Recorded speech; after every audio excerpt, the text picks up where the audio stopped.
द्वंद्व तुम्हें दिखाई नहीं देता, लेकिन यही तुम्हारी बेचैनी की जड़ है। तुम अपने भीतर दो हिस्से बना लेते हो, एक जो है और एक जो होना चाहिए, और फिर जीवन एक अखाड़ा बन जाता है।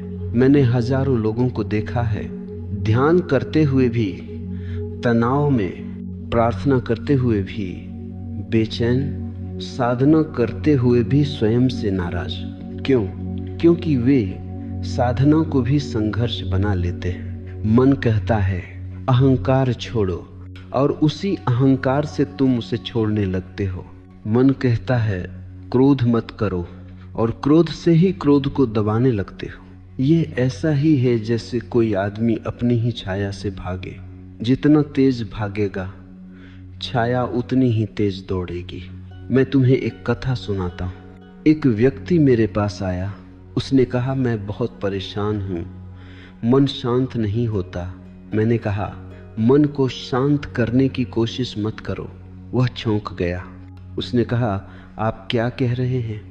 सब तो मन को शांत करने को कहते हैं। मैंने कहा, देखो, मन को शांत करने की कोशिश ही अशांति है। मन स्वभाव से तरंग है, जैसे समुद्र में लहरें उठती हैं। अगर तुम समुद्र से कहो लहर मत उठाओ, तो क्या होगा? समुद्र हंसेगा। लेकिन तुम अपने मन से यही अपेक्षा रखते हो। तुम कहते हो डर नहीं होना चाहिए, दुख नहीं होना चाहिए, कमजोरी नहीं होनी चाहिए। और जैसे ही तुम यह कहते हो, तुम स्वयं के विरुद्ध खड़े हो जाते हो। मैं तुम्हें एक और बात समझाऊं। जीवन स्वयं संतुलन जानता है। तुम्हें सिखाना नहीं पड़ता कि दिल कैसे धड़के, तुम्हें सिखाना नहीं पड़ता कि घाव कैसे भरे, तुम्हें सिखाना नहीं पड़ता कि नींद कैसे आए। लेकिन मन वहां हस्तक्षेप करता है जहां हस्तक्षेप की कोई जरूरत नहीं। तुम कहते हो मुझे जल्दी सो जाना चाहिए, और नींद भाग जाती है। तुम कहते हो मुझे खुश होना चाहिए, और खुशी दूर चली जाती है। क्यों? क्योंकि खुशी प्रयास से नहीं आती। वह परिणाम है सहजता का, स्वीकार का, बहाव का। मन तुम्हें सिखाया गया है। समाज ने कहा है अपने आप को सुधारो, अपने आप को बदलो, अपने आप से बेहतर बनो। लेकिन किसी ने यह नहीं कहा पहले अपने आप को समझो, पहले अपने आप से मित्रता करो। और बिना मित्रता के कोई परिवर्तन कभी सुंदर नहीं होता। मैं यह नहीं कह रहा कि जीवन में कोई परिवर्तन नहीं होना चाहिए। नहीं, परिवर्तन तो होगा, लेकिन वह स्वाभाविक होगा, हिंसक नहीं। जब फूल खिलता है तो वह संघर्ष से नहीं खिलता, वह अपने समय पर, अपने मौसम में खिलता है। लेकिन तुम अपने भीतर गुलाब को जबरदस्ती कमल बनाना चाहते हो। मैं तुम्हें एक और गहरी बात कहूं, जिस दिन तुमने अपने खिलाफ जाना बंद किया, उसी दिन से चीजें अपने आप संभलने लगेंगी। यह सुनने में आसान लगता है, लेकिन मन कहता है अगर मैंने प्रयास नहीं किया तो मैं बिगड़ जाऊंगा। यह डर झूठा है। देखो, बच्चे को चलना सिखाया जाता है, लेकिन उसे सांस लेना नहीं सिखाया जाता, क्योंकि सांस लेना जीवन जानता है। उसी तरह जीवन का संतुलन जीवन जानता है। तुम्हारा काम केवल इतना है, बीच में मत आओ। तुम्हारा तनाव इस बात से नहीं है कि जीवन कठिन है, तुम्हारा तनाव इस बात से है कि तुम जीवन को अपने दिमाग के अनुसार चलाना चाहते हो, और जीवन किसी के दिमाग के अनुसार नहीं चलता। जब तुम नदी में तैरते हो और बहाव के खिलाफ तैरते हो तो थक जाओगे, और जब तुम बहाव के साथ हो जाते हो तो वही नदी तुम्हें उठा कर ले जाती है। यही सूत्र है, खुद के खिलाफ मत जाओ।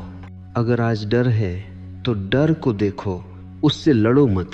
अगर आज उदासी है तो उदासी के साथ बैठो, उसे गलत मत ठहराओ। अगर आज कमजोरी है तो उसे स्वीकारो, वह भी तुम्हारी ही है। जिस दिन तुम अपने अंधेरे को भी गले लगाओगे, उसी दिन प्रकाश उतरने लगेगा। अब मैं तुम्हें उस जगह ले चलता हूँ जहाँ से तुम्हारी पीड़ा ने जन्म लिया। यह जन्म आज का नहीं है, यह जन्म बचपन से शुरू हुआ है, धीरे धीरे, बहुत चुपचाप।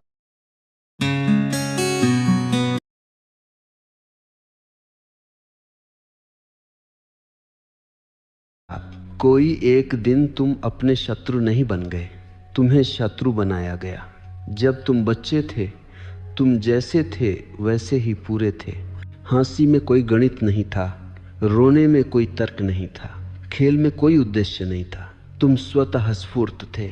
लेकिन फिर समाज आया, माता पिता आए भले इरादों के साथ, शिक्षक आए अच्छे भविष्य के सपनों के साथ, धर्म आए स्वर्ग और मोक्ष के वादों के साथ, और सबने एक ही बात कही, तुम जैसे हो तुम ज्यादा बोलते हो। किसी ने कहा तुम बहुत चुप रहते हो, किसी ने कहा डरपोक मत बनो, किसी ने कहा रोना कमजोरी है। और धीरे धीरे तुमने एक नकाब पहन लिया। मैं इसे व्यक्तित्व कहता हूँ, पर्सनालिटी, एक मुखौटा।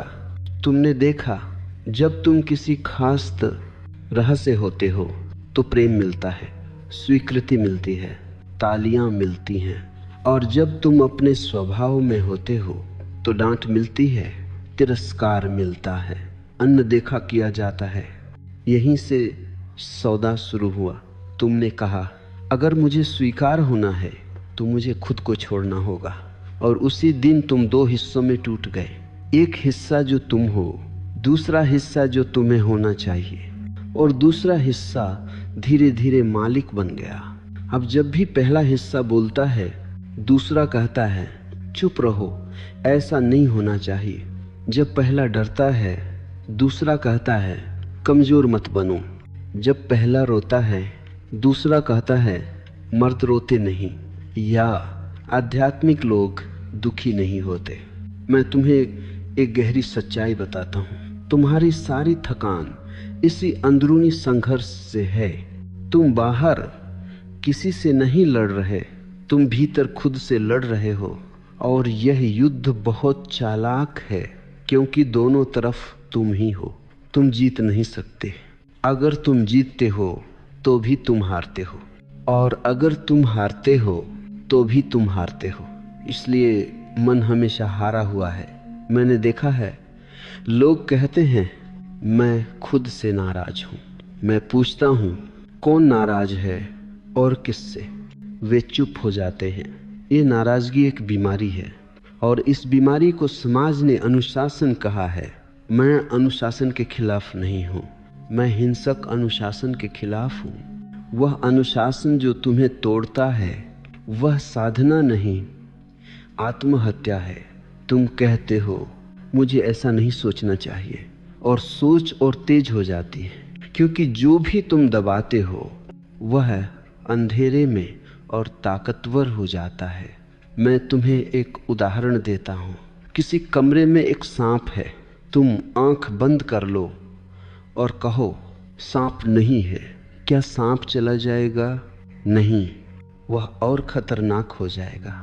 लेकिन अगर तुम आंख खोलो, देखो, समझो, तो वह ही देखना मुक्ति बन जाता है। तुम अपने भीतर के डर, क्रोध, वासना, ईर्ष्या से आंख बंद किए बैठे हो और ऊपर से संत बनने की कोशिश कर रहे हो। यह सबसे बड़ा पाखंड है। मैं तुमसे कहता हूँ, पहले सचेत बनो, सुधरने की जल्दी मत करो। जिस दिन तुमने अपने भीतर के अंधेरे को देखा उसी दिन से परिवर्तन शुरू हो गया। और याद रखना, परिवर्तन प्रयास से नहीं, बोध से आता है। सूरज अंधेरे को हटाने की कोशिश नहीं करता, वह बस होता है और अंधेरा अपने आप चला जाता है। तुम्हें भी बस इतना करना है, होना। लेकिन मन कहता है अगर मैं कुछ न करूं तो मैं बिगड़ जाऊंगा। यह मन का सबसे बड़ा झूठ है। तुम बिगड़े नहीं हो, तुम उलझाए गए हो। तुम्हारी प्रकृति ठीक है, तुम्हारी ऊर्जा ठीक है, बस उस पर गलत धारणाओं की परतें जम गई हैं, और अब तुम उन्हीं परतों को खुद ही हटाने की कोशिश कर रहे हो हथौड़े से। मैं तुम्हें यह नहीं कह रहा कि तुम गलतियों को सही न करो। मैं कह रहा हूँ, पहले ये देखो कि गलती करने वाला भी तुम ही हो, उससे प्रेम करो। जिस दिन तुमने अपने भीतर के बच्चे से हाथ मिलाया उसी दिन शत्रुता खत्म होनी शुरू हो जाएगी। अब एक बहुत सूक्ष्म बात समझो, ये बात तुम्हारी पूरी दिशा बदल सकती है। तुम जिसे कोशिश कहते हो वही तुम्हारी सबसे बड़ी बाधा बन गई है। मन ने तुम्हें सिखाया है, कोशिश करो, मेहनत करो, लड़ो, जीतो। लेकिन मन यह नहीं जानता कि कुछ चीज़ें प्रयास से नहीं होती। प्रेम को तुम मजबूर नहीं कर सकते, नींद को तुम खींच नहीं सकते, शांति को तुम पकड़ नहीं सकते, और फिर भी तुम कोशिश करते रहते हो। मैंने देखा है, लोग कहते हैं मैं बहुत कोशिश कर रहा हूँ फिर भी मन शांत नहीं होता। मैं उनसे कहता हूँ शायद शांत न होने का कारण तुम्हारी कोशिश ही है। यह सुनकर मन नाराज हो जाता है, क्योंकि मन की पूरी पहचान कोशिश से जुड़ी है। मन कहता है अगर मैं कोशिश नहीं करूँगा तो मैं क्या हूँ।